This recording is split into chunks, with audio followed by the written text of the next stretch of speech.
ہے اور ٹرکی کا رجب طیب اردگان ہے، عمران خان ہے، یہ جو دنیا کے لیڈر ہیں، یہ آپ کو یہ جو 4-5 میں نے نام لیے، ان کی اسٹینڈنگ کہاں ہے، اور وہ جو ہمارے پاکستان کا لیڈر ہے ان کی اسٹینڈنگ کہاں ہے؟ دیکھیں بنیادی طور پہ تو ابھی آج کا جو جنگل کا بادشاہ ہے وہ امریکہ ہے، ملیٹریلی بھی اور اکنامکلی بھی، بیکاز ان کی ابھی وہ اسٹرینتھ بھی ہے اور ٹیکنالوجی میں بہت وہ آگے ہیں، اور لیکن ساتھ ہی جو ان کو معاشی لحاظ سے تھریٹ کر رہے ہیں وہ چائنا ہے، جو کہ ایمرج ہو کے ایک economic super power almost at the verge of taking over. یہ پہلے نمبر 3 ہوتے تھے، پھر جاپان کو سپرسیڈ کر کے یہ نمبر 2 آئے، اور ابھی وداؤٹ اینی ڈاؤٹ انشاءاللہ نیکسٹ کپل آف ایئرز یہ جو ہیں یہ ٹاپ پہ معاشی لحاظ سے آئیں گے، لیکن ملیٹریلی انہوں نے بہت بریک تھروز کیے ہیں، لیکن ٹائم لگے گا۔ جہاں تک پیوٹن کا تعلق ہے، ان کا گیس اور آئل کے جو ان کے ریزروز ہیں، گیس کی ڈیپینڈنس ہے یورپ کی، ویسٹرن اور ایسٹرن یورپ کی،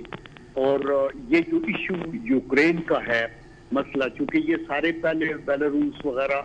یہ پارٹ تھے سوویت یونین کے، لیکن جب یہ ڈس انٹیگریشن ہوئی سوویت یونین کی تو پھر نیٹو نے کیا کیا کہ وارسا پیکٹ کنٹری ختم ہوتے گئے تو نیٹو نے آگے بڑھنا شروع کیا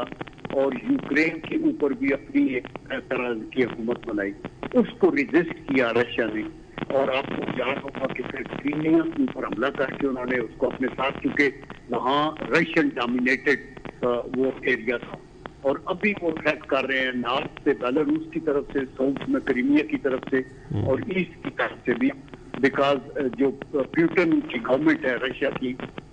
وہ یہ سمجھتی ہے کہ یہ نیٹو کا کوئی رائٹ نہیں ہے کہ وہ ہمیں پریشرائز کرے اور آگے کرے۔ دیٹ از وائی یہ کہا جاتا ہے کہ دنیا میں اگر 4 کوئی فلیش پوائنٹس ہیں جہاں جنگ اور پھر ایون ایٹمی جنگ چھڑ سکتی ہے، تو اس میں یہ جو یوکرین کا ایریا ایک ہے جہاں یہ ٹسر ہو سکتی ہے، پھر ساؤتھ چائنا سی ہے، اور پھر یہ مڈل ایسٹ میں یہ پیلسٹینین اور اسرائیلی کا ایشو ہے اور ایرانین کا ہے، اور 4 ہے انڈیا پاکستان ساؤتھ ایشیا کے اندر۔ تو اس لحاظ سے ابھی نمبر 1 تو امریکہ ہے، ساتھ نمبر 2 پہ چائنا ہے، اور پھر رشیا ہے اپنے طور کے اوپر، اور رشیا اور چائنا کی ایک انڈرسٹینڈنگ تو ضرور ہے، لیکن چائنیز جو ہیں وہ فی الحال تو بالکل وار مومنگ کی بات بھی نہیں کرنا چاہتے، وہ پیسفل کو ایگزسٹنس کی ان کی تھیوری ہے، اور وہ یہ چاہتے ہیں کہ اکنامکلی اسٹرانگ کیا جائے۔ دیٹ از وائی جو نیا ورلڈ آرڈر انہوں نے اپنے طور پہ تخلیق کیا ہے، that revolves around 1 belt 1 road concept,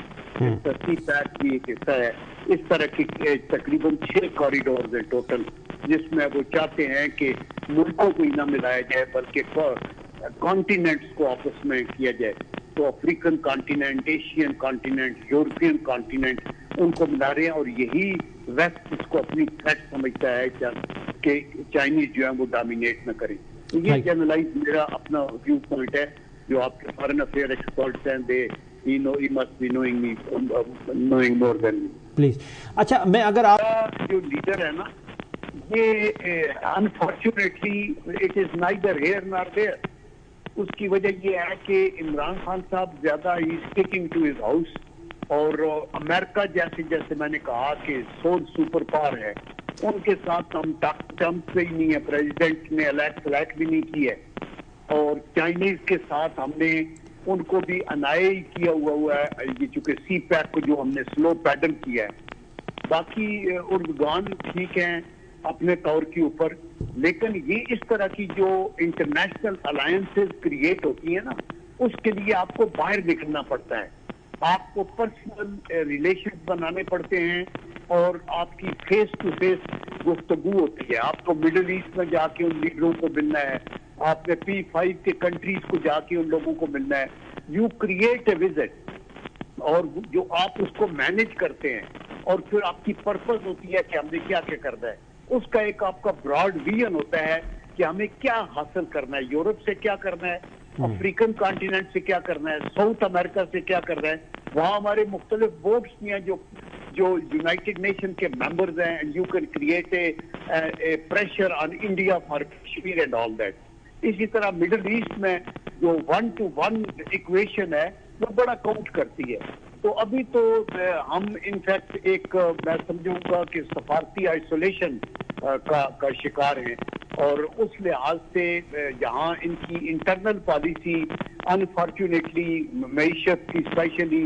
اور انٹرنل پارلیمنٹ کے جو مسائل ہیں ان کی وجہ سے ہم انٹرنلی فیل ہیں. تو آپ کو پتہ ہے فارن پالیسی کی بنیاد ہی آپ کی ڈومیسٹک پالیسی ہوتی ہے. تو اگر وہ گھر سے آپ مضبوط نہیں ہیں, آپ یکجہتی بھی نہیں ہیں, معاشی لحاظ سے بھی مضبوط نہیں ہے, آپ انٹرنیشنل مانیٹری جو ادارے ہیں ان کے دار ہے, تو پھر آپ کی اقوامی سطح پہ کوئی سنوائی نہیں کرنے کے خیال, اور نہ ہی آپ گنے جا سکتے ہیں کہ آپ کو بڑے لیڈر ہیں. میرا آپ سے آخری سوال ہے سر کہ ابھی پرائم منسٹر صاحب چائنا کا وزٹ کرنے جا رہے ہیں. آپ نے فرمایا کہ ابھی ہم سفارتی لحاظ سے آئسولیٹ ہوئے ہیں, تو اس آئسولیشن کے دور میں چائنا سے اس وقت آپ کیا ایکسپیکٹ کر رہے ہیں؟ چائنا کا وزٹ ہمیشہ پاکستان کا کوئی بھی چیف ایگزیکٹو ہو, یہ امپارٹنٹ وزٹ ہوتا ہے اور اس کو ویلکم کرنا چاہیے. وہاں ان کی ونٹر اولمپکس ہو رہی ہیں, تو پرائم منسٹر نے جو فیصلہ کیا جانے کا, اور اس ونٹر اولمپکس کا بہت سی کنٹریز کچھ بائیکاٹ بھی کر رہے ہیں. ہمارا وہاں جانا اس لیے بڑا عام ہے اور ضروری ہے. وہاں جو سائٹ لائن کے اوپر جو ان کو گفتگو کرنی چاہیے, وہ ایک تو ان کو اشور کرائیں کہ سی پیک میں ہم بھی انٹرسٹڈ ہیں, نواز شریف صاحب کی گورنمنٹ انٹرسٹڈ تھی,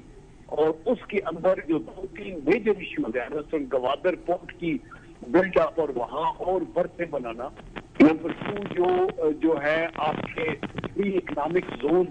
کے اندر کرنا, نمبر 3 آپ کو گرین 1 ہے ریلوے کی, اس کے اوپر کام شروع کرانا وغیرہ, اور پھر کرنا, یہ بڑا ضروری ہے. In addition to that foreign affairs میں کشمیر پہ ضرور بات کر کے نوٹس ایکسچینج کرنے چاہیے, اور more important again is Afghanistan, جس کے اوپر ہمیں چائنا کے ساتھ مل کے ایک اسٹریٹجی بنانی چاہیے تاکہ ہمارے اقوامی سطح کے اوپر افغانستان کو ریکگنائز کرے. بیکاز اگر چائنا بھی نہیں کرے گا, رشیا بھی نہیں کرے گا, مسلمان ملک بھی وہ چنر صاحب آپ کا بہت بہت شکریہ, آپ نے ہمیں